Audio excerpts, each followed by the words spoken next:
आवाजावरून लक्षात आलंच असेल ही चकली किती खुसखुशीत झालीये। अजिबात आतून कडक नाहीये किंवा कच्ची राहिलेली नाहीये। एकोणेक साबुदाणा फुलला गेला आहे, त्यामुळे चकली तेलगटी झालेली नाहीये। आपण आज साबुदाण्याचे आणि बटाट्याचे अचूक प्रमाण घेतले आहे, त्यामुळे चकली परफेक्टच तयार होते। उपवास असला की ही चकली हमखास तळल्या जाते किंवा बनवल्या जाते। तर आपण रेसिपीला सुरुवात करूया। आपण इथे पातेल्यामध्ये 2 किलो बटाटे उकडायला टाकले आहे। झाकण ठेवून 15 ते 20 मिनिट बटाटे छान उकडून घ्यायचे आहे। 15 ते 20 मिनिटांनंतर चेक करूया। बटाटा छान उकडला आहे, छान असा नरम झाला आहे।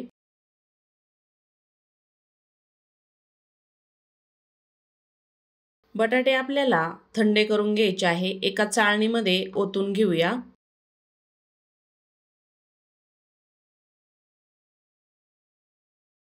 मी इथे चाळणीमध्ये ओतत आहे। तुम्ही याऐवजी बटाट्यांमध्ये थंड पाणी टाकू शकता।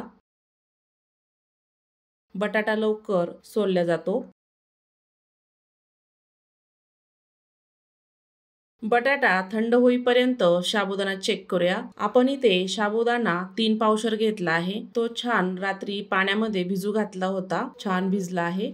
3 पावशर साबुदाण्याला 1 लिटर पाणी आपण शिजायला टाकणार आहोत। कुकरमध्ये पाणी टाकूया। त्यामध्ये लाल मिरची पावडर टाकायची आहे। 1 चमचा आणि थोडीशी वरती मिरची पावडर टाकायची। चवीपुरतं मीठ टाकायचं आहे। मी इथे 4 चमचे मीठ टाकलं आहे। सर्व मिक्स करून घ्यायचं। पाण्याला आपण उकळी आणूया। छान असं उकळी आणायची आहे। पाण्याला छान उकळी आली आहे।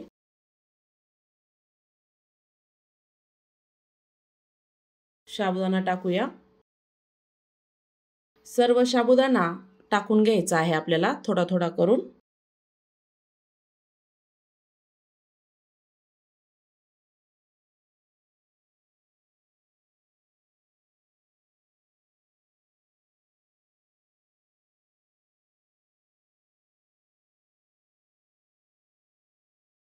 लाल मिरची ऐवजी हिरवी मिरची ही बारीक करून टाकू शकता। मी इथे लाल पावडरच वापरली आहे। संपूर्ण साबुदाणा ओतून घेतला आहे। मिक्स करूया। कमी गॅसवर याला छान असं शिजून द्यायचंय। जसं जसं आवश्यक असेल तसं तसं पाणी आपण त्यामध्ये थोडं थोडं करून सोडायचं। गरम पाणीच टाकायचं। बटाटे आपले छान असे थंडे झाले आहे। साल काढून घेऊया बटाट्याची। बटाटे घेताना मोठे मोठे पाहूनच बटाटे घ्यायचे। उकडायलाही सोपे जातात, साल काढायलाही सोपे जातात। सर्व बटाटे सोलून घेऊया।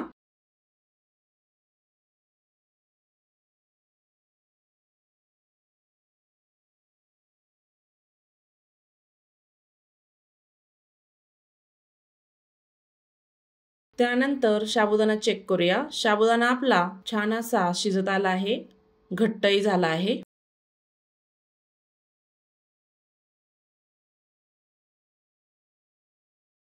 त्यामध्ये थोडंसं गरम पाणी टाकूया।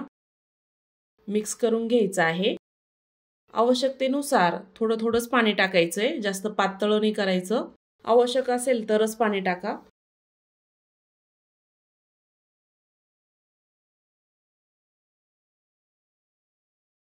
मी इथे जसं जसं पाणी टाकत आहे तसं तसं साबुदाणा पाणी आकसून घेतोय, शिजतोय चांगला। त्याला जास्त दाटसरपणा येतोय। अधूनमधून हलवत राहायचंय। बुडाला साबुदाणा डागू शकतो।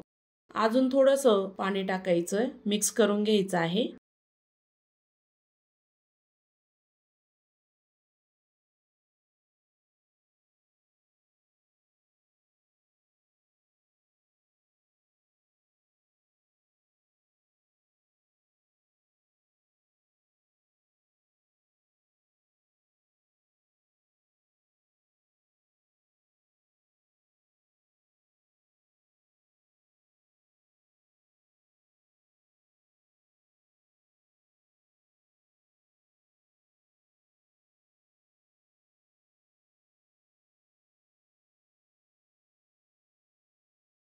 छान असं मिक्स करून घ्यायचं आहे। त्यानंतर झाकण ठेवूया। 5-1 मिनिट छान असं शिजू द्यायचं आहे। 5 मिनिटांनंतर चेक करूया। साबुदाणा बघू शकता मस्त असा फुललाय, घट्ट पण झालाय।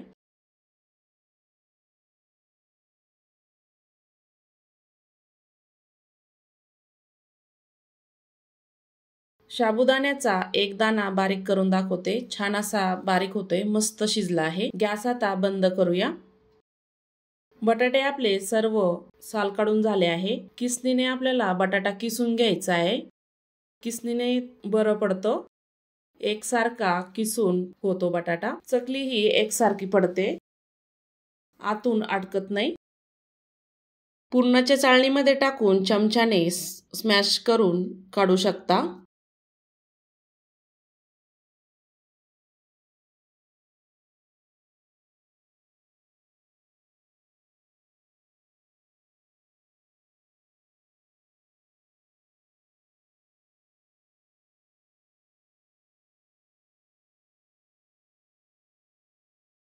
आपले इथे बटाटे पूर्ण किसून झाले आहे।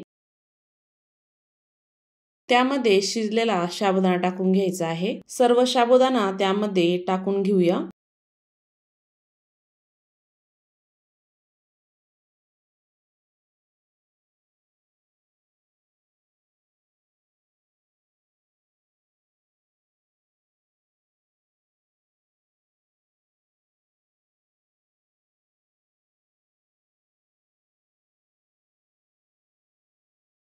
चमच्याने आपण मिक्स करून घ्यायचा आहे। साबुदाणा थोडासा गरम आहे, त्यामुळे मी चमच्यानेच करते। थोडंसं थंड झाल्यानंतर हाताने चांगला मिक्स करून घ्यायचा आहे, चांगला एकजीव करायचा।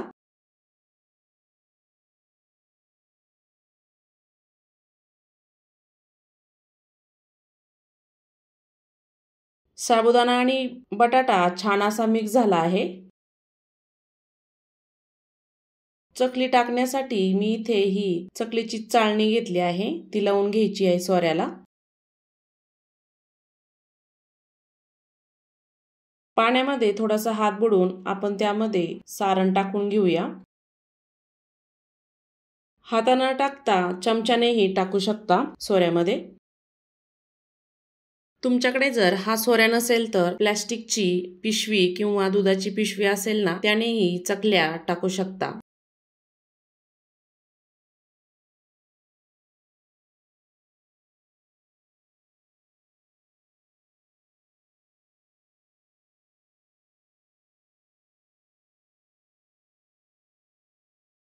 आपण आता चकल्या टाकून घेऊया। सर्व चकल्या अशाच गोल गोल टाकून घ्यायच्या आहे। सर्व चकल्या करून झाल्या आहे। छान अशा उन्हामध्ये वाळू द्यायच्या आहे। 2 ते 3 दिवस छान अशा कडक उन्हामध्ये वाळू द्यायच्या, म्हणजे वर्षभर अशा छान अशा टिकतात। आपल्या चकल्या 3 दिवसानंतर छान अशा वाळून झाल्या आहे, कडक कडक वाळल्या आहे मस्त। मी तुम्हाला चकल्या तळून दाखवते। तेल छान गरम झालं आहे, चकली टाकूया। बघू शकता चकली किती दुप्पट फुलली आहे, मस्त अशी।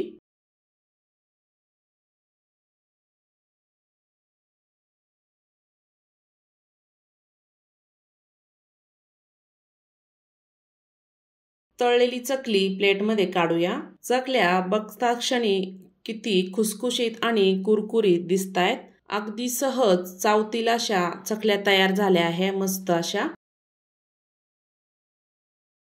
आतून अजिबात कडक नाही राहिल्या, मस्त अशा खुसखुशीत तयार झाल्या आहे। तर आजचा व्हिडिओ कसा वाटला? आवडला असेल तर चॅनलला सबस्क्राईब करा, बेल आयकॉनला क्लिक करा, म्हणजे नवीन रेसिपीचे नोटिफिकेशन सर्वात आधी तुम्हाला मिळेल। पुन्हा भेटूया अशाच नवीन रेसिपी सोबत।